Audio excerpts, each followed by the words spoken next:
Ricardo Strauss, um caso foi registrado em abril, no meio do mês de abril, o último, não faz tanto tempo assim, da morte de uma mulher que estava dançando no meio da rodovia que liga Morro da Fumaça a Criciúma.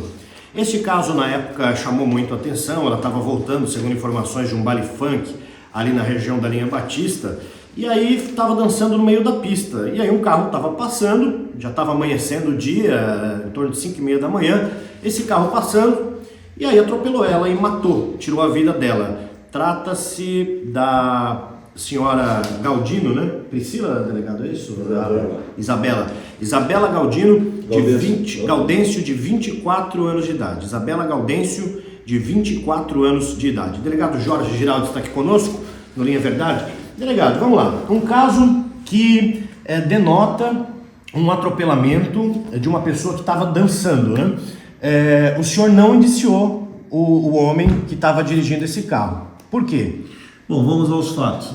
Desde quando eu recebi essa ocorrência policial, já veio relato, até pela própria policial militar, pelo policial militar que foi ouvido nos autos, de que no retorno desse baile funk, essa vítima estaria dançando sobre a pista.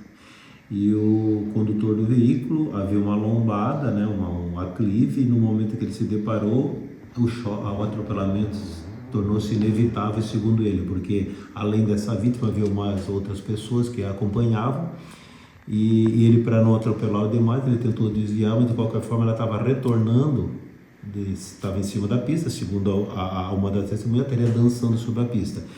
Então, eu concluí esse inquérito policial na semana passada, estou remetendo à análise do Poder Judiciário, e eu não deixei de indiciar o motorista por homicídio culposo, porque eu entendi que ele não deu causa ao evento morte, apesar dele, com seu veículo, ter atropelado a vítima. Não quero fazer aqui um pré-julgamento, claro, o titular da ação penal é o Ministério Público, vai ele analisar novamente os fatos, mas eu entendi que ele não foi o culpado pela morte da vítima. E por que a própria vítima estar dançando em cima da pista naquele momento, no final da madrugada, após sair do baile funk. Ela estaria dançando no meio da rodovia? Sim, tanto é que aqui pela perícia dá para perceber que o corpo ficou prostrado sobre a pista, sobre a pista de rolamento, sobre o asfalto. Ali era o local que não havia iluminação, a vítima disse que transitava numa velocidade normal para o local, porém ele visualizou aquelas pessoas próximas ali e a vítima tentou retornar, foi para o meio da pista e acabou sendo atropelada. Certo. Esse autor, ele fugiu do local, delegado. Isso não podia complicar as coisas para ele? Existe uma ressalva, A pessoa, ele analisou, tanto é que ele se apresentou-se posteriormente. Na análise dos fatos, ele entendeu que por estar saindo do baile funk, ele ficou com receio da sua integridade física, porque havia outras pessoas no local. Então ele acabou atropelando, depois acabou se apresentando, mas havia uma justificativa para ele deixar o local. Por quê? Porque ele ficou com receio de que aquelas pessoas poderiam atentar contra sua própria vida, então por isso que ele não parou. Essa foi a justificativa. O senhor é conhecido por ter a caneta pesada, delegado Jorge. Nesse caso, houve, percebo aqui, uma ponderação da sua parte nesse sentido. O que não quer dizer que o senhor não seja, de fato, um delegado caneta pesada, como a gente fala. Nesse caso, o senhor acha que uma outra autoridade policial poderia ter tido uma outra interpretação? Olha, nós temos conhecimento jurídico suficiente para analisar os fatos. Até eu quero fazer uma referência a um caso recente também que ocorreu aqui no centro de Criciúma, e aquela moça teria atropelado o namorado, teria voltado com o carro sobre a vítima, e eu acabei concluindo, indiciando ela por homicídio culposo. Eu sei que houve agora a denúncia do Ministério Público, o enquadrando pela prática de homicídio doloso. Bom, com intenção, no caso. Isso, a palavra final vai ser da autoridade judiciária, se vai entender se aquilo é homicídio culposo ou homicídio doloso. No meu entendimento, naquele evento, eu entendi que a motorista não tinha intenção nenhuma de matar o seu namorado. Desse fato é que eu entendo a mesma coisa. A pessoa vem transitando com o seu veículo de uma forma normal. Não há qualquer constatação de irregularidade, não há comprovação de que estaria embriagado ou coisa parecida ou em alta velocidade.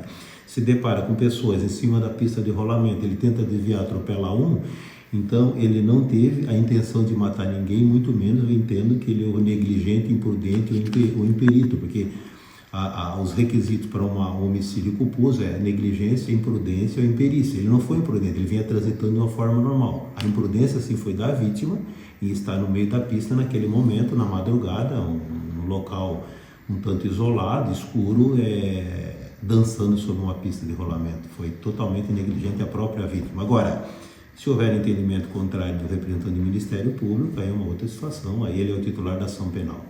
A vítima, essa que acabou falecendo, né, Gaudêncio, delegado, ela já tinha antecedentes criminais? Tem ficha na polícia? Não, ela tinha umas pequenas passagens que eu vi, mas tudo coisa leve, nada que contundente.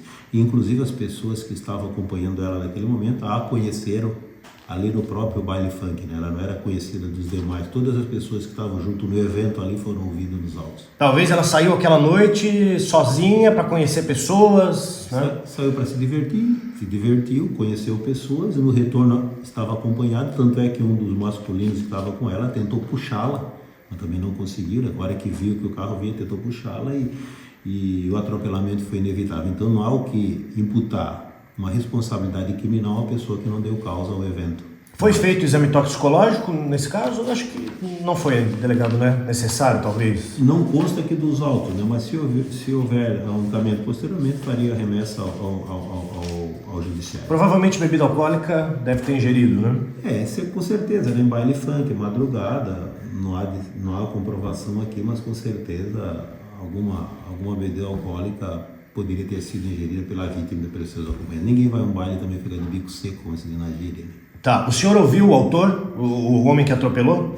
Ele se apresentou aqui na segunda-feira, apresentou o seu veículo, inclusive dá para perceber que no atropelamento o choque foi no vidro, no para-brisa dianteiro, então mostra que realmente ele vinha transitando em linha reta e acabou atropelando a vítima em cima da pista. E tanto é que o corpo da vítima ficou caído sobre a pista de rolamento, sobre o asfalto. E o que ele disse? Ele contou exatamente nessa linha. Não há a versão da vítima essa, que ele vinha trafegando a velocidade de 60, 70 km por hora, havia um aclive, uma lombada, e simplesmente quando ele ultrapassou, se deparou com essas pessoas sobre a pista, tentou desviar, mas não conseguiu, acabou atropelando. Ele tentou desviar, porque havia outras pessoas ali próximas, então ele tentou desviar e acabou atropelando essa moça que estava em cima da pista, que não conseguiu ser retirada pelos seus companheiros que estavam ali presentes. E ele, uma pessoa que demonstrou ao senhor, uma pessoa que não tinha antecedentes, uma pessoa idônea, o senhor viu isso nele? Eu diria uma pessoa idônea, uma pessoa sem antecedentes, contou uma versão plausível, e que não havia qualquer motivo para ele ter cometido alguma imprudência, porque poderia ter acontecido com qualquer pessoa. É bom que se diga que nem toda pessoa que atropela e mata é culpado do evento morte, né? Tem que se analisar todo o elenco probatório trazidos aos autos, como perícia, exame cadavérico e provas testemunhais, principalmente das pessoas que estavam presentes. Então o senhor não indicia ele. Nesse caso, ele está limpo perante a Polícia Judiciária e até o Poder Judiciário. Agora, os autos vão ser encaminhados à apreciação do Ministério Público. Como eu falei, o titular da ação penal não é o delegado de polícia, é o Ministério Público. Se o Ministério Público entender que, nesse caso, houve a prática de homicídio culposo, ele pode, com certeza, ele pode ser denunciado por homicídio culposo. Aí vai haver um julgamento, homicídio culposo ou doloso, o entendimento é do Ministério Público. Todas as informações estão aqui nos autos, né? Então ele vai fazer uma nova análise, porque o inquérito policial ele tem dois destinos. Ou o promotor requer o arquivamento, e aí fica a critério da autoridade judiciária, o juiz decidir pelo arquivamento, ou então ele denuncia, ou então baixa para nova diligência. Mas eu acredito que nesse caso não há novas diligências a serem efetuadas. Então o inquérito policial tem esses três destinos: arquiva-se, denuncia-se ou pede nova diligência. Delegado, para a gente encerrar, o senhor acredita que existe muita gente prendendo apenas pelo circo? Ou seja, tem muita gente indiciando e prendendo. Vamos dar um exemplo. Esse caso aqui eu acho que é um exemplo que muita gente poderia indiciar para dar uma resposta para a sociedade, para dizer, não, prendemos. O senhor acha que ainda existe isso? Dá para fazer essa crítica de forma geral por conta de algumas questões recentes em que nós passamos no Brasil, inclusive, com a proliferação aí da questão de CACs e toda a discussão que existe, das armas de fogo, da liberação, da facilitação. O senhor acha que é preciso a polícia tomar muito cuidado quando vai indiciar alguém, porque às vezes está destruindo a vida de uma pessoa que não tem culpa? Olha, eu acho que o inquérito policial, a investigação é coisa séria. Nós devemos, eu acho, não se ater a estrelismos, como aconteceu nos últimos tempos a nível de Brasil. A gente percebe que, às vezes, muitas ações são midiáticas. Então, acho que a gente tem que se ater aos fatos. A gente sabe que pelas redes sociais muitas pessoas criticam, às vezes, um delegado de polícia porque não prendeu, porque soltou. Nós temos que cumprir a lei, nós temos que ir dentro da lei. Então, o delegado de polícia, ele tem conhecimento dele, ele passou para a faculdade de Direito, tem cursos, e mais a sua experiência, ele vai analisar os fatos. Então, não há se indiciar para agradar fulano, beltrano ou ciclano. Nós temos que indiciar em cima dos fatos que são apresentados, e o juiz da mesma forma, o juiz vai condenar em cima da análise feita durante a instrução criminal. Tanto é bom que se diga que muitas pessoas são indiciadas, não são denunciadas. Muitas pessoas são denunciadas pelo Ministério Público e acabam não sendo condenadas. Eu sou prova viva disso. Eu fui denunciado por um crime horrível, diria assim, um crime triplamente qualificado, e acabei não indo. Durante a instrução criminal eu provei que realmente eu era inocente. Então, não é,